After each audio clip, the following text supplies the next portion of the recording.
The greatest battle within you is between who you are forced to be and who you really are. I'm Carl Jung, and today I'm going to take you to the center of that battle.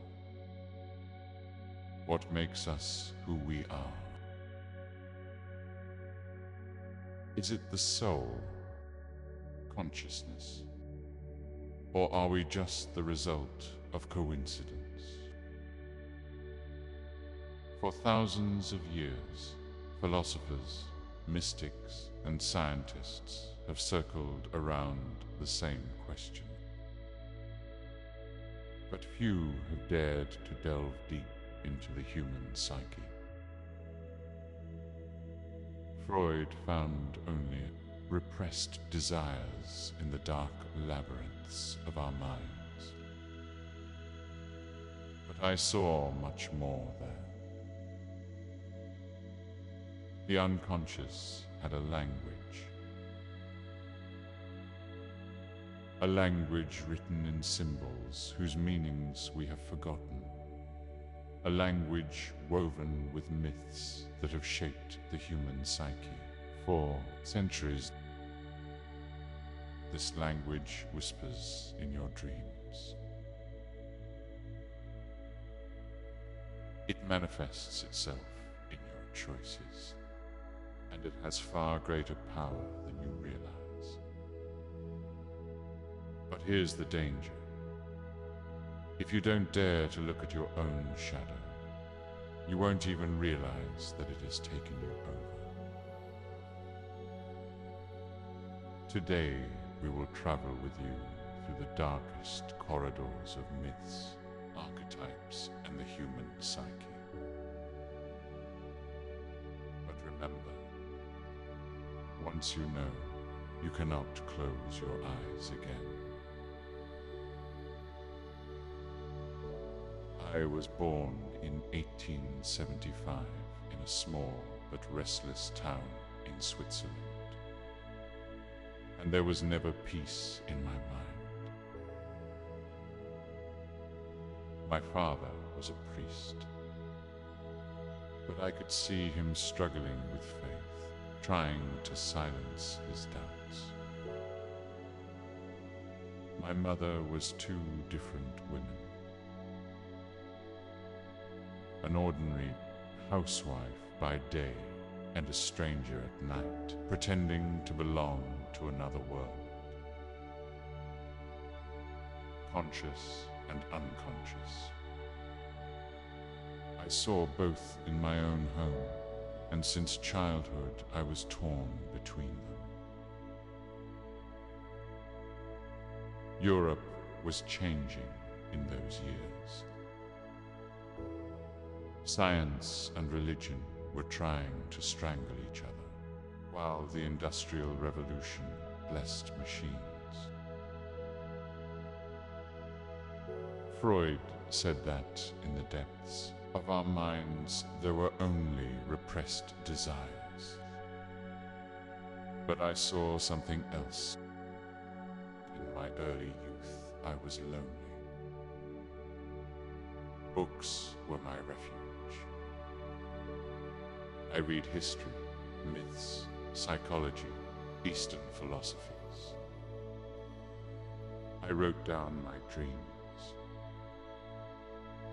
I found a world inside myself that no one had ever seen before. Then I met Freud. He told me things that even I didn't know. I believed him until his ideas began to limit the world as I saw it. He thought that only sexuality and childhood traumas drove people. But I believed there was a deeper story to the human soul. Dreams weren't just random signals fired by the brain. Myths were not just tales of the past. The shadow was not just repressed desires. Archetypes, the collective unconscious, maps of the psyche. I saw it all, I studied it all, and I realized that we are far more complex beings than we realize. But this discovery came at a price. Freud and I parted ways. The scientific world looked at me skeptically. Some said I was crazy, because I was, violating the boundaries between mind and spirit. But I saw the truth. And once you see it, you can't deny it. Today, I'm going to open the door to these discoveries, and perhaps shed a light for you to see the unknown world within yourself. Dreams, myths, ancient symbols. Where does it all come from? From our unconscious? Or is it from a source much older than us? When I was studying the human psyche, I realized that the unconscious does not only belong to the individual's past. There is a deeper, darker layer.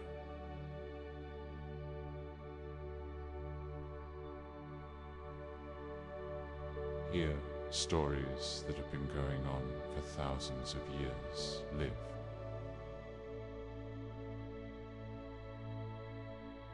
Here, echoes of ancient gods can be heard. Here are the archetypes that have defined you before you. This is the collective unconscious.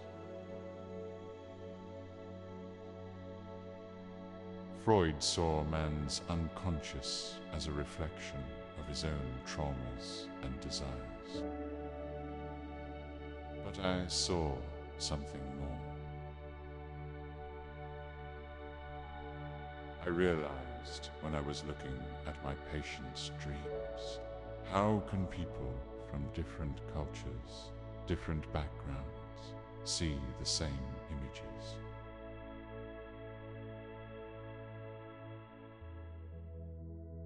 One woman was talking to a snake in her dream. Another was lost in a labyrinth. Another was drowning in the arms of a giant mother emerging from the depths of the sea. These images were familiar to me. Greek myths, Sumerian stories, Indian legends, even medieval symbols. They were all experiencing in their dreams symbols they had never consciously heard of. This could not be a coincidence. At that moment, I realized we are not building ourselves. We are born into a much older story. And that story is written by archetypes. The hero, the figure who fights the shadows, wise, guiding spirit. The mother, the source of compassion and chaos. The shadow, the part of us that we suppress, that we fear, but from which we can never escape. These are not just the characters of fairy tales, myths, and legends. They are us. Whether we realize it or not, each of us is guided by an archetype. What about you? Which archetype are you? Or a scarier question, which archetype is controlling you? Maybe a figure inside you has been quietly guiding you for years. Have you ever thought about it? Where there is light, there is shadow. Have you ever thought about that? You think of yourself as a good person, don't you? Kind, understanding, conscientious. But what if there's someone else hiding in the dark? Someone you don't want to meet, whispering those dark thoughts. Anger, jealousy, hatred. That's what I call a shadow. A shadow is everything hidden in your unconscious mind that you are afraid to show to society and to yourself. Your anger, your repressed desires, the darkness you secretly grow inside.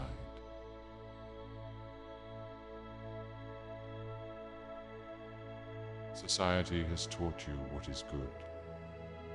With every word you heard from your parents, your teachers, your friends, you made yourself into someone you should be. But what about the person you don't want to be?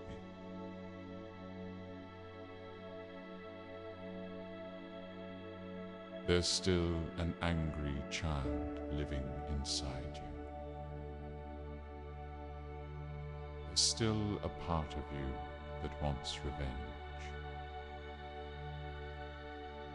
There is still a part of you that is selfish, ambitious, maybe even cruel. But you won't admit it. Because it takes courage to look into the darkness. But if you don't, your shadow will take you over.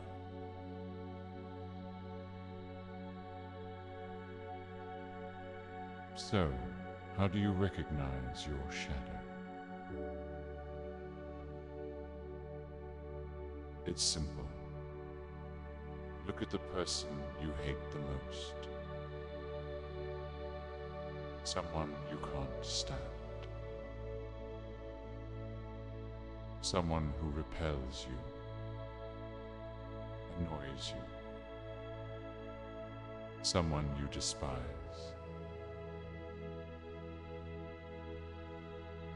Could that person actually be a reflection of the part of you that you suppress? Maybe their freedom is your repressed desires. Maybe his courage is your fear. Maybe his selfishness is your hidden ambitions.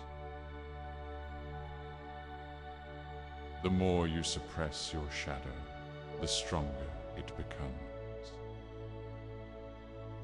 And one day, you lose control.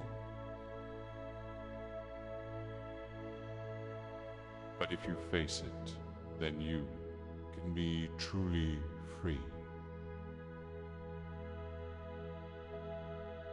Enlightenment comes not by imagining the light, but by realizing the darkness. Now, ask yourself, are you ready to face your shadow? I'm Carl Jung. I've studied the layers of the human psyche. And I'll tell you a secret. You have two faces. One you show to the world. The other you bury deep inside.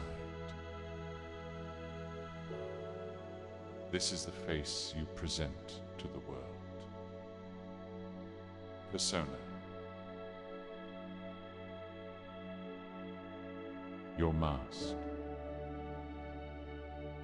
The way society wants to see you good, kind, well-adjusted. But is that you? Is it really you? You grew up learning the rules of society. The expectations of your parents. The words of your teachers. The boundaries society draws around what is good and acceptable. And you, without even realizing it, have created a mask.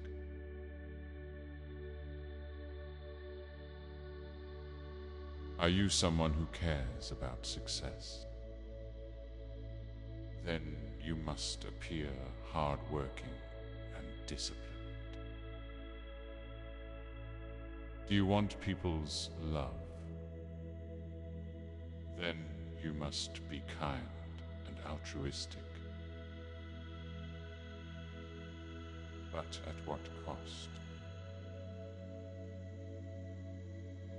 By suppressing your own desires, by avoiding your anger, your vulnerability, your true feelings. You must know this. The more masks you wear, the less you are yourself. And one day, when you look in the mirror, you won't know who you really are.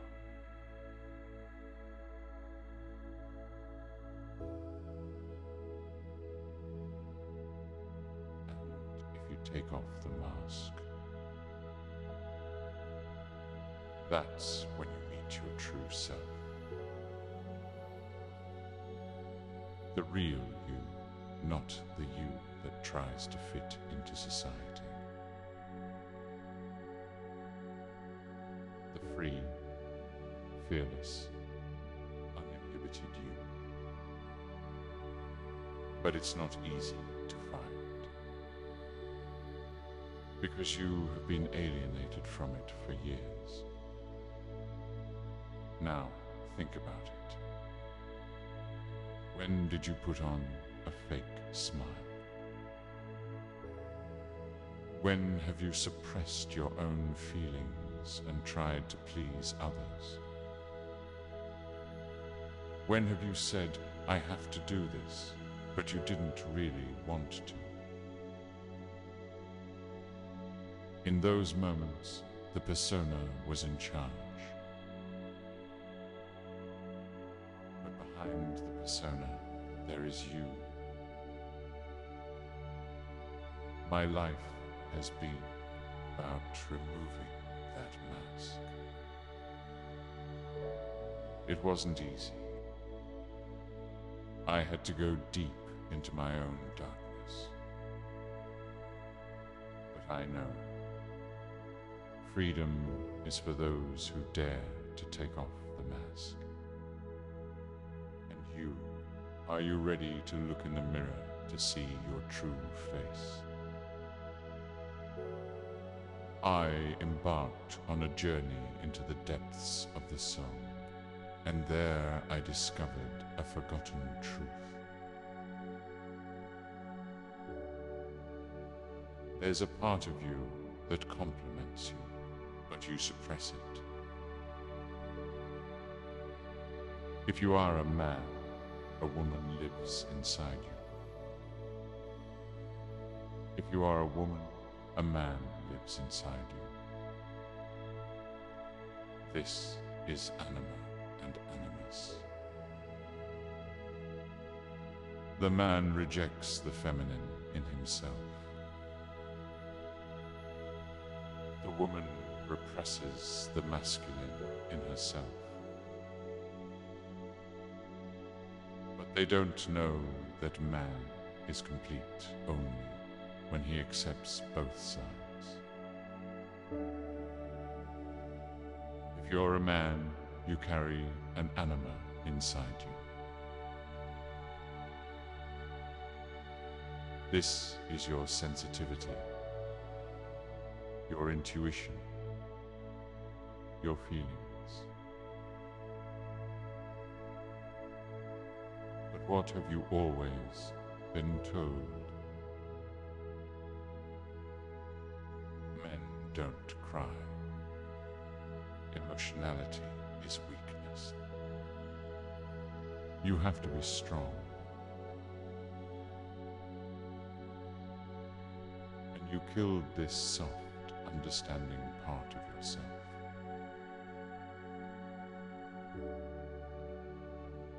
But you should know. A man who doesn't know his own anima can never truly understand women. That's why many men are angry with women. Because they have denied the anima within themselves. But if you accept it, you meet art, music, poetry, intuitive wisdom. You become a deeper, more conscious being. Don't be afraid to discover the female in you, because she is what will complete you. If you're a woman, you carry an animus inside you. This is your strength, your determination, your logic. But what have you always been told? Women should be kind. Women shouldn't be too assertive. Women should be emotional. And you've suppressed the strong warrior side of yourself. But you should know, a woman who doesn't recognize her own animus seeks her strength outside.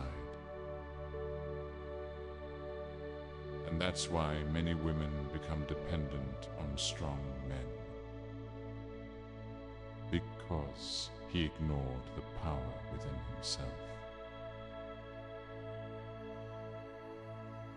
But if you accept it, you become an independent, self-confident, fearless being. You take your life into your own hands, not into the hands of others.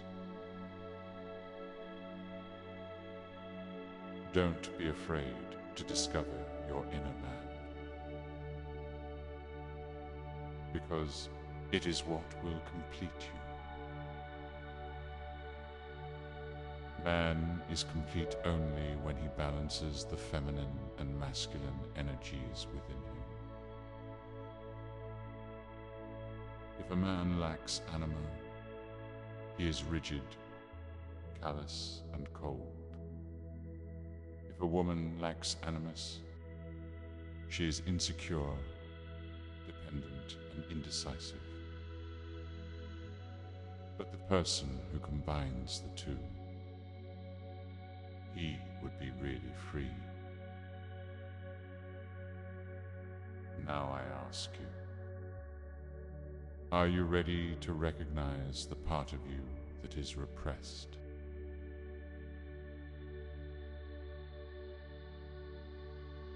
Have you ever thought about it? When you meet the right person, just when you need them. When you randomly open a book and find a sentence that fits the situation you are in. Or when you have a dream and then that dream comes true. Is this just a coincidence? I call it synchronicity. Meaningful connections for seemingly no reason. Conventional science looks for a cause and effect relationship between events. But there are some events that have no apparent cause, but have a deeper meaning. I realized this for the first time thanks to a patient. A young woman was telling me a dream during the analysis.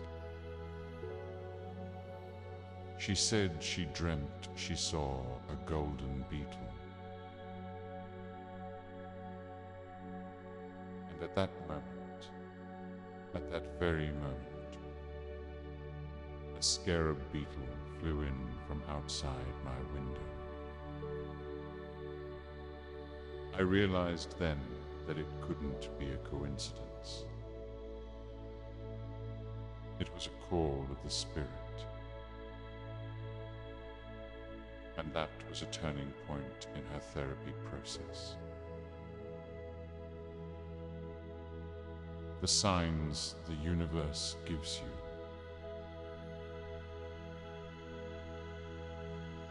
If you pay attention, you'll realize that the universe is constantly sending you signs. Sometimes a song. Sometimes a dream. Sometimes a single word spoken by a stranger. But for you to realize these things, you have to go beyond your rational mind. Synchronicity, fate, or a game of your subconscious. So what does this mean? Is there free will, or is everything already determined?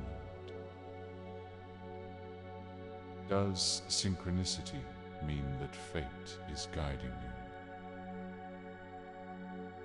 you? Or is it just a reflection of your mind with the outside world? I cannot answer that. But I can say this. If you ignore these signs, your life will seem like a series of random events.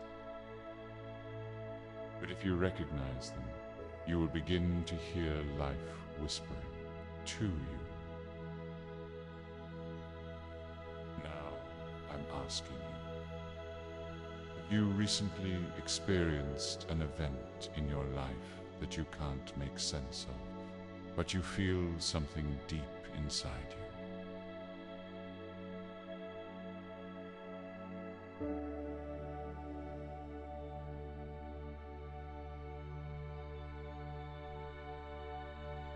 And here we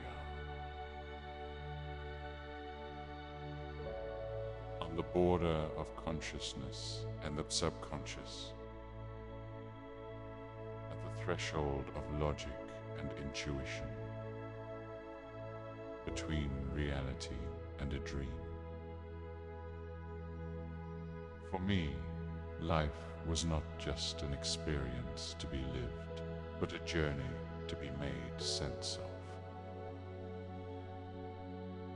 Today, we dived into the darkness of the shadow with you. we unmasked the persona, and we questioned the mystery of synchronicity. Now, it's your turn. Close your eyes.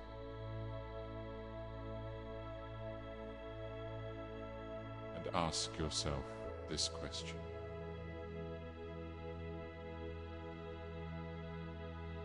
Who am I really?